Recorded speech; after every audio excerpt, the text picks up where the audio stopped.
Good evening, ladies and gentlemen. I, Siddhant Somani, today stand here firm, determined, confident, and I proudly say this is the India I have always dreamt of.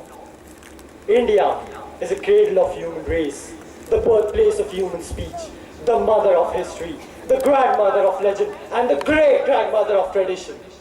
Our most valuable and constructive materials of heritage are the true assets that separate us from the rest of the world. And I, being a proud Indian, would always feel pride in saying, I live in the country of my dreams. Yes, this is the India I have always dreamt about. India is a land of unparalleled diversity, emerging from an ancient civilization, shaped by a common geography and tempered by a shared history. We Indians fold our hands in namaste when we greet one another, as we believe God resides in the heart of every human being. I come from a nation where even a tea seller can become the Prime Minister of the country and the son of an auto rickshaw driver can be sworn in as the President of the nation. Yes, this is the India I have always dreamt about. In India, we celebrate the commonality of differences. We are a land of belonging rather than blood. My country is a thali, a collection of sumptuous dishes in different bowls.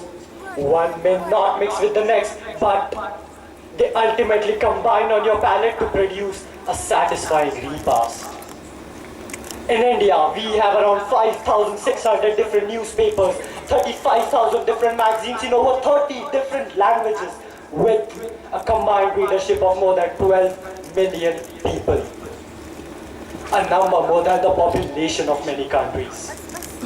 Yes, this is the India I have always dreamt about.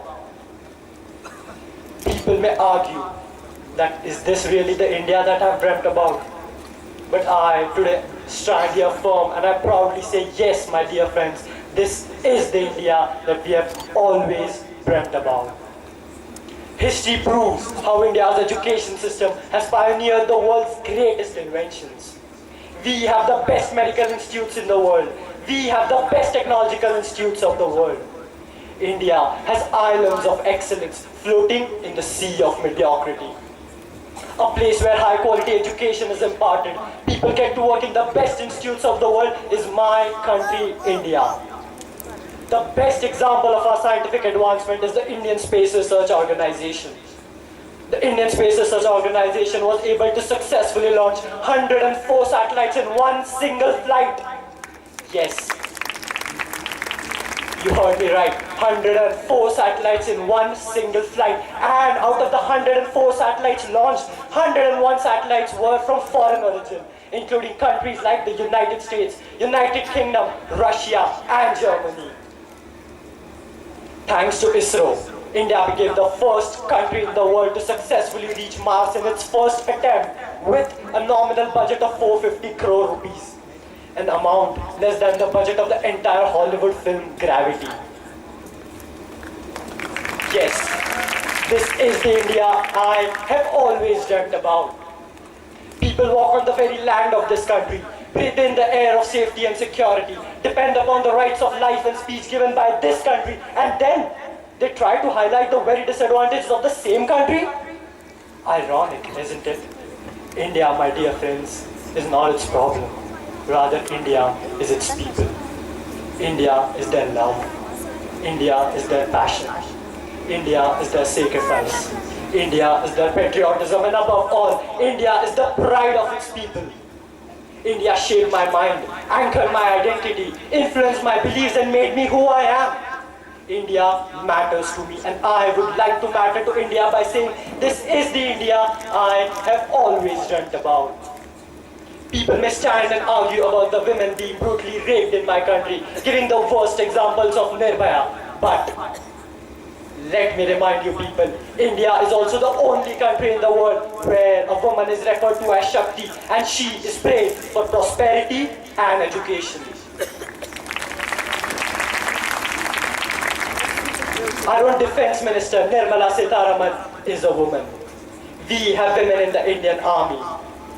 While we Indians continue to criticize the discrimination against women in our own country, A nation has elected a woman diplomat to represent the entire country in a foreign convention.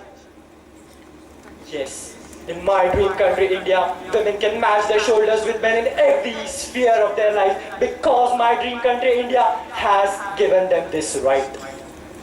Yes, I quote myself again saying, this is the India I have always dreamt about. Now, ladies and gentlemen, I come to the most important aspect of my speech, the strength of India. Vikram Singh, ex-commander-in-chief of Indian Army in a conference once said, if death strikes me before I prove my blood, I swear I am gonna kill death. I will come home after hoisting the flag or being wrapped up in one. Let's just take a moment and salute these guys. A country whose army is the second largest in the world, the soldiers of which are considered the best in modern warfare, is my country, India. We have one of the most powerful missiles of the world, the Agni, the BrahMos, the nuclear missiles. Still we Indians fold our hands in humility because we do not consider ourselves above or beneath anyone. Yes, this is the India I have always dreamt about. They say a country is looked upon by its economy.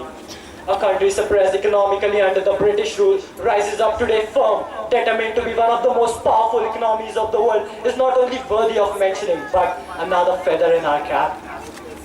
While we Indians continue to criticize the fiscal policies like GST and demonetization, the World Bank in its ratings has mentioned about the improvement of India's economy due to the implementation of these policies.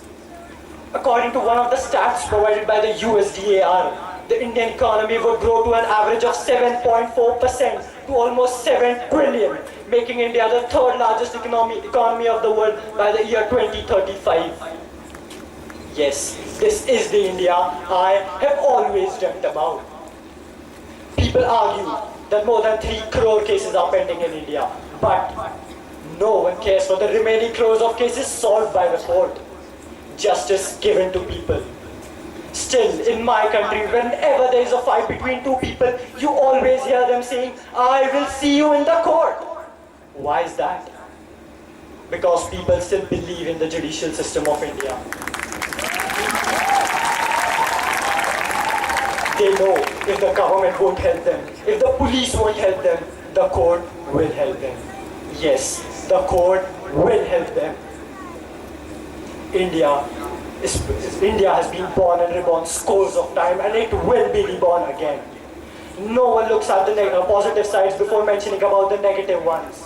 It is wisely said, we always study the chapter light, we never study darkness.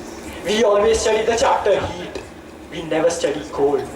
We always thank God for helping us, but we never thank the devil for not coming in the way. In the same way, cons do exist, but the pros are the ones that matter to me more, and they always urge me to say, this is the India I have always dreamt about.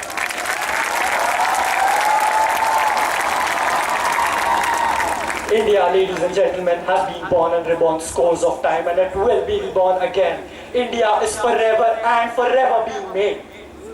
India is not, as people call it, an underdeveloped country, but rather in context of its historical and cultural heritage, a highly developed one in an advanced state of decay.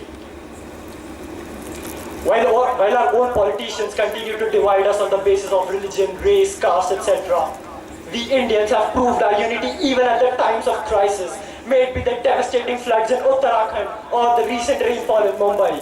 People have opened their doors for help, irrespective of any discrimination. Even after the attacks of 26/11, the caretakers of Kabristan had refused to bury the dead bodies of terrorists, arguing that terrorism has no religion in the world and the only true religion in the world is love and respect for other human beings. This is how my India is.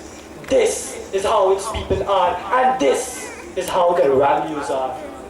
India is not just a country to me, but it means the world to me. A world of my dreams. And yes, this is the India I have always dreamt about. Thank you.